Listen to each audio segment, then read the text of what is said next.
বৃষ্টি ভেজা আঁকাবাঁকা পথ চলে যাবে ঘন সবুজের বুক চিরে ডুয়ার্স থেকে ক্রমশ উঁচু পাহাড়ে। দূর সীমানায় যেখানে আকাশ গিয়েছে মিশে পাহাড়ের সাথে, সেখানে গাভীর মতো চড়ে বেড়াবে মেঘের দল। বিচিত্র পাখির কলকাকলিতে ভরে থাকবে আকাশ বাতাস। এসব ভেবেই ভরা বর্ষায় চলে গিয়েছিলাম মেঘ কুয়াশার এক মায়াবী রাজ্য, পূর্ব পরিচিত ঋষভে।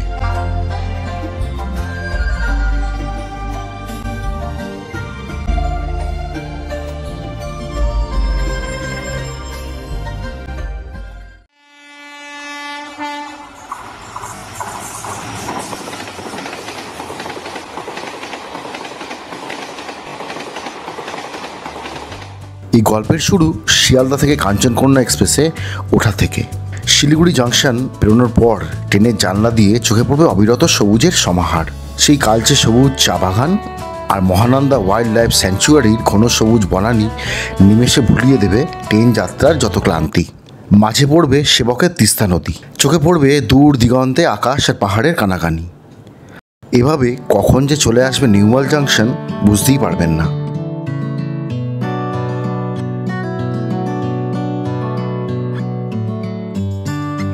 শান্ত পরিচ্ছন্ন নিউমাল জাংশন স্টেশনের বাইরে আগে থেকে ঠিক করে রাখা গাড়িতে চেপে শুরু হলো পথ চলা। আমরা যাব ঋষভ।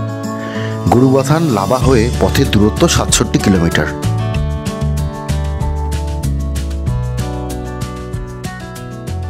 রাস্তা অসাধারণ আর দুপাশের দৃশ্য অনবদ্য।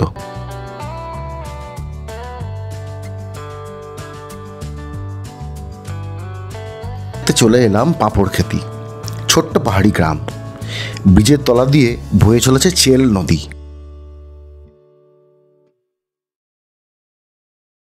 রাস্তার পাশে বেশ কিছু খাবারের দোকান। এখানকার মোমো নাকি বিখ্যাত। মোমো আর চা খেয়ে আবার পথে নামা। ততক্ষণে আকাশের ঘন নীল মুছে দিয়ে হানা দিয়েছে দূর পাহাড় থেকে নেমে আসা মেঘের দল। এরপর থেকেই মেঘ আর বৃষ্টিকে সাথী করে পৌঁছে গেলাম লাভা।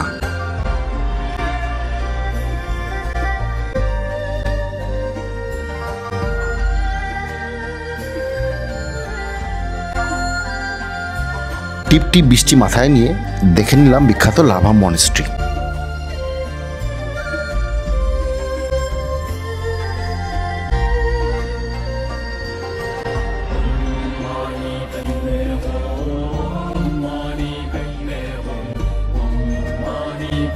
তারপর 6 মাইল থেকে ডান দিকে উপরে উঠতে থাকলাম। শেষবার যখন ঋষভ এসেছিলাম তখন রাস্তা ছিল বোল্ডারের উপর দিয়ে। এখন রাস্তা সুন্দর। আমরা এসে পৌঁছালাম আলটিমেটলি ঋষভ সানটেক রিসর্টে। আর আমরা এসছি নিউমাল জাংশন থেকে, যিনি নিয়ে আসলেন সঞ্জীববাবু। খুব ভালোভাবে আমরা এসছি। তো আমি ওনার নাম্বারটা দিয়ে দেবো এখানটায় ভিডিওতে, ওনার সাথে যোগাযোগ করে নিতে পারেন। ওনাকে নিউমাল জাংশনে সবসময়ই পাবেন। প্রথম দর্শনেই ভারী পছন্দ হলো ঋষভে আমাদের থাকার জায়গা সানটেক ইকো হোমস্টে। অনেকখানি জায়গা জুড়ে এই হোমস্টে।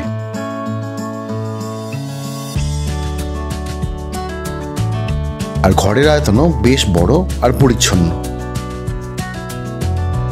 আবহাওয়া ভালো থাকলে ঘরের জানলা থেকে দেখা যায় কাঞ্চনজঙ্ঘার অসাধারণ দৃশ্য।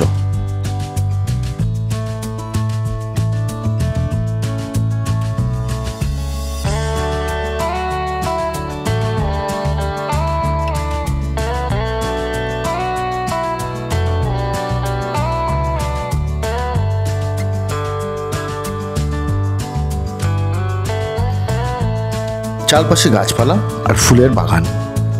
টিপটিপ বৃষ্টির মধ্যেও কানে আসছিল পাখির ডাক।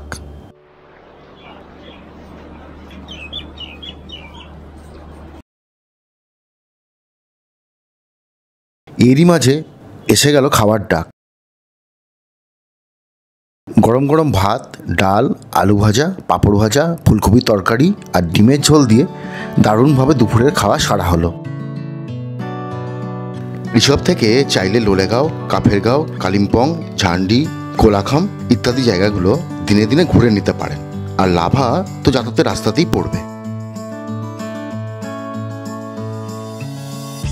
খাওয়ার পর হোমস্টে চত্বরে ঘোরাঘুরি করে নানা রকম ফুল গাছ দেখে আর ছোট্ট এক ওয়াচ টাওয়ারে বসে কেটে গেল অনেকটা সময়।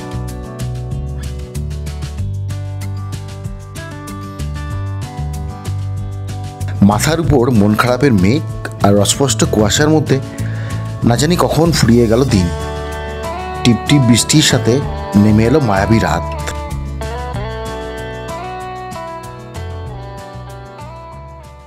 এখন সময় সকাল 5:45।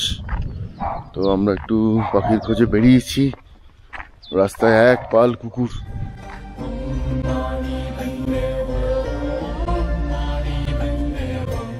এক শান্ত, স্নিগ্ধ আর নির্ভদ্র ভোরে পায়ে হাঁটতে হাঁটতে ঋষভ থেকে অনেকটা নিচে নেমে এক গ্রামে পৌঁছেছিলাম।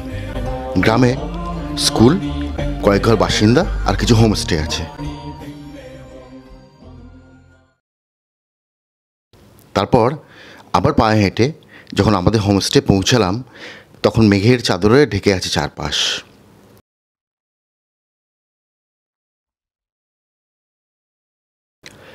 ঋষভ মানেই কাঞ্চনজঙ্ঘা, ঋষভ মানেই ফুলের জলসা, ঋষভ মানে রং বেরঙে পাখির ওড়াউড়ি।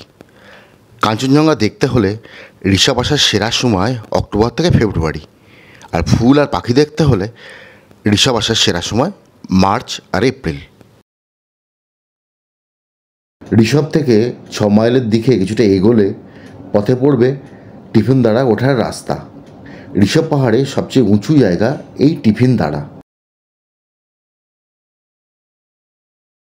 বেশ কিছুটা উপরে উঠতে হয় জঙ্গলের ভিতর দিয়ে সরু রাস্তা ধরে।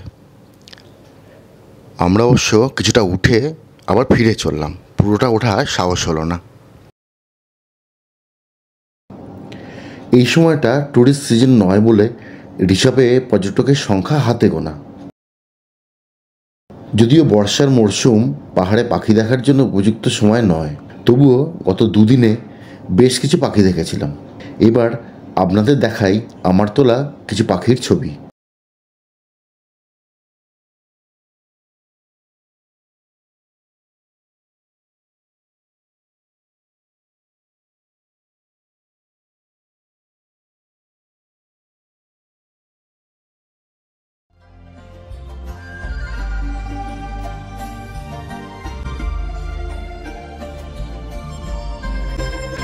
সকালের জলখাবার খেয়ে এবার ঋষভ ছেড়ে কোলাখাম পাড়ি দেওয়ার পালা। পিছনে পড়ে থাকলো কুয়াশা মাখা মায়াবী ঋষভ আর দুদিনের অনেক স্মৃতি।